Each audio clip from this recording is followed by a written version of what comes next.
ప్రస్తుతం మాజీ మంత్రి బీఆర్ఎస్ నేత హరీష్ రావు మాట్లాడుతున్నారు. లైవ్ చూద్దాం.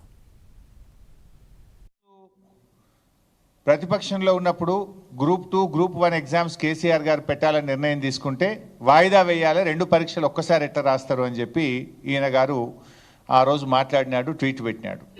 మొన్న ముఖ్యమంత్రి అయిన తర్వాత ఇదే పిల్లలు అశోక్ నగర్లో రోడ్ల మీదకి వచ్చి పరీక్షలు వాయిదా వేయాలంటే ఇది ప్రతిపక్షాల కుట్ర అన్నాడు. తలకు మాసినోడే పరీక్షలు వాయిదా వేయాలంటారని, చదువు రానోళ్లే పరీక్షలు వాయిదా వేయమంటారని నోటికి వచ్చినట్టు ఈయన మాట్లాడిండు. మళ్ళీ ఇప్పుడేం మీరే చూసిండ్రు, తలకు మాసినోడే వాయిదా వేయమంటాడు అని అన్నది రాష్ట్ర ముఖ్యమంత్రి రేవంత్ రెడ్డి. ఆ పరీక్షలు వాయిదా వేసింది రాష్ట్ర ముఖ్యమంత్రి రేవంత్ రెడ్డి. ఇప్పుడు ఎవడు తలకు మాసినోడే? ఇప్పుడు ఎవడు తలకు మాసినోడు? నువ్వే కదా అన్నావు, తలకు మాసినోడే వాయిదా వేయమంటాడని చెప్పి. మరి వాయిదా వేసింది కూడా నువ్వే కదా. అంటే ఈ రకంగా ఆయన కన్వీనియంట్గా ఎప్పుడు ఎట్లా అంటే ఎట్లా మాట్లాడడం, ఏదంటే అది మాట్లాడితే ప్రజలు నమ్ముతారనే విధంగా ఈ త్రిబుల్ స్టాండర్డు పరీక్షల వాయిదా విషయంలో, నిరుద్యోగుల విషయంలో మాట్లాడిండు. నిరుద్యోగుల విషయంలో ఇంకా చాలా విషయాలు కూడా ఉన్నాయి. మొదటి సంవత్సరంలోనే 2 లక్షల ప్రభుత్వ ఉద్యోగాలు ఇస్తామని చెప్పిండ్రు. 2 లక్షలు కాదు కదా, 10,000 కూడా వీళ్ళు ఇచ్చినాయి లేవు.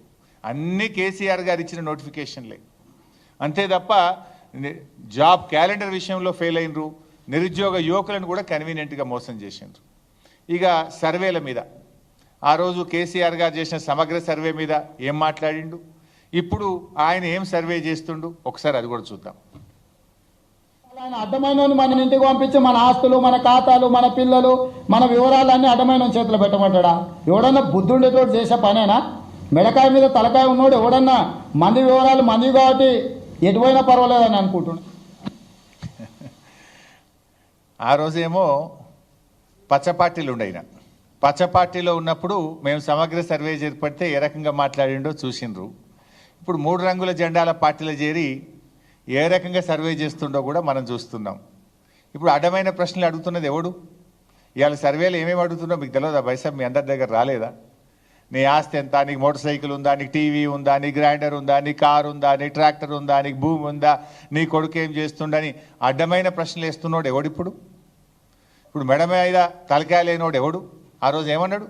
మెడ మీద తలకాయ లేనోడు ఎవడు? వాడు ఇట్లాంటి ప్రశ్నలు అడుగుతారా అన్నాడు. ఇప్పుడు చెప్పాలి రేవంత్ రెడ్డి గారు, అడ్డమైన ప్రశ్నలు ఇస్తున్నోడు ఎవడు, మెడ మీద తలకాయ లేనోడు ఎవడో ఇవాళ ఆయన చెప్పాలి, ఆయనే సమాధానం చెప్పాలి. అంటే నువ్వు ఆ రోజు ఏం మాట్లాడినావు, ఈ రోజు నువ్వు అడుగుతున్న ప్రశ్నలు ఏంది, ఈ రోజు నువ్వు సర్వే రూపంలో ప్రజల్ని ఏ రకంగా ఇబ్బంది పెడుతున్నావు అన్నది ఆయన నిజస్వరూపం మనం ఈరోజు చూస్తూ ఉన్నాం ఆయనది. ఇక కూల్చివేతల విషయంలో కూడా ఉద్యోగస్తులు 200 గజాలు 400 గజాలు అలా కట్టుకుంటే జేసీబీలు పెద్ద పెద్ద మిషన్లు తీసుకొని వెళ్ళి పాపం నేలమట్టం చేసిండు. క్రిమినల్ వేస్ట్, ఇసుక, సిమెంట్, మిగతాయి ఒకవేళ ఇర్రెగ్యులారిటీ జరిగినా రెగ్యులరైజ్ చేయడానికి చట్టంలో నిబంధన ఉంది. వాళ్ళేం దోపిడీ చేయలే, లేకపోతే వాళ్ళేం దేశద్రోహం చేయలే. వాళ్ళు అమాయకంగా కొనుక్కున్నారు, దాంట్లో కట్టుకున్నారు. ఒకవేళ అనుమతులు లేవనుకోండి, రెగ్యులరైజ్ చేయడానికి you have a certain rules and regulations. Criminal వేస్ట్గా మొత్తం ఉన్న బలంగా నేలమట్టం చేయాల్సిన అవసరం ఉందా సార్? ఇవాళ గవర్నమెంట్ స్కీమ్స్ అనౌన్స్ చేస్తుంది. మీరు గవర్నమెంట్ ల్యాండ్స్లో ఉంటే మీరు రెగ్యులరైజ్ చేయించుకోండి, మీరు బిల్డింగ్లు కట్టుకుంటే రెగ్యులరైజ్ చేయించుకోండి. ఇంకోటి, నువ్వు అయ్యప్ప సొసైటీ కాడికి ఒక ఫార్ములా ఇచ్చేది ఉండే, కట్ ఆఫ్ డేట్ ఇచ్చేది ఉండే.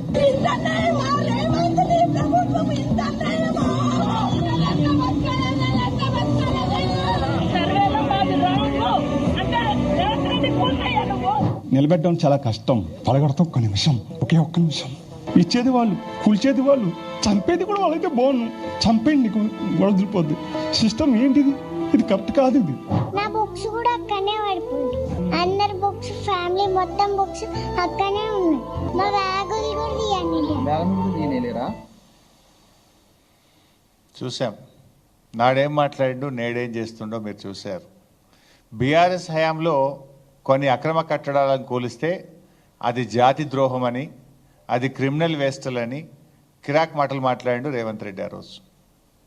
ఇవాళ అధికారంలోకి వచ్చిన తర్వాత ఇష్టం వచ్చినట్టుగా పేదల ఇండ్లను ఏ రకంగా కూలుస్తున్నాడో మీరు చూశారు.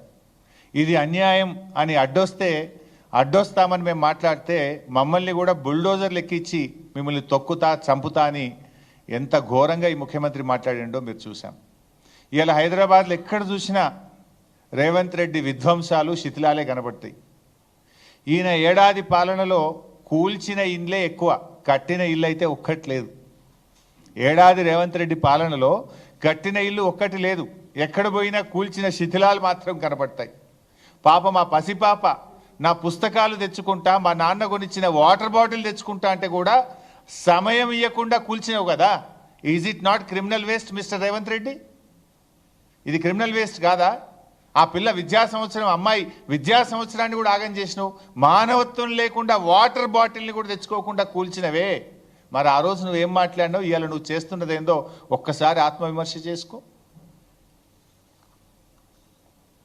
ఇక పోలీస్ ప్రవచనాలు కూడా చూడాలి. ఈయన పోలీసుల గురించి ఈయన మాట్లాడిన ప్రవచనాలు కూడా ఒకసారి చూద్దాం. Video please. అయ్యా ఏ పోలీస్ అయ్యిందా? పోనీ వారానికి సెలవు వచ్చిందా? గణేష్ పండుగలకో లేకపోతే రంజాన్ పండుగలకు హైదరాబాద్ కి డ్యూటీ వేస్తే రోడ్ల మీద 10 రోజులు ఉంటే స్నానాలు చేయక డ్రాయర్ కోసుకపోయి రోడ్డు మీద ఉంటే నేను పోలీసు వాళ్ళ కుటుంబం నుంచి వచ్చిన.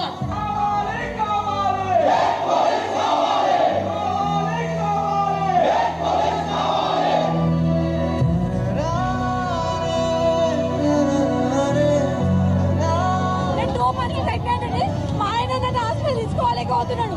నా బాబు 18 ఏళ్ళు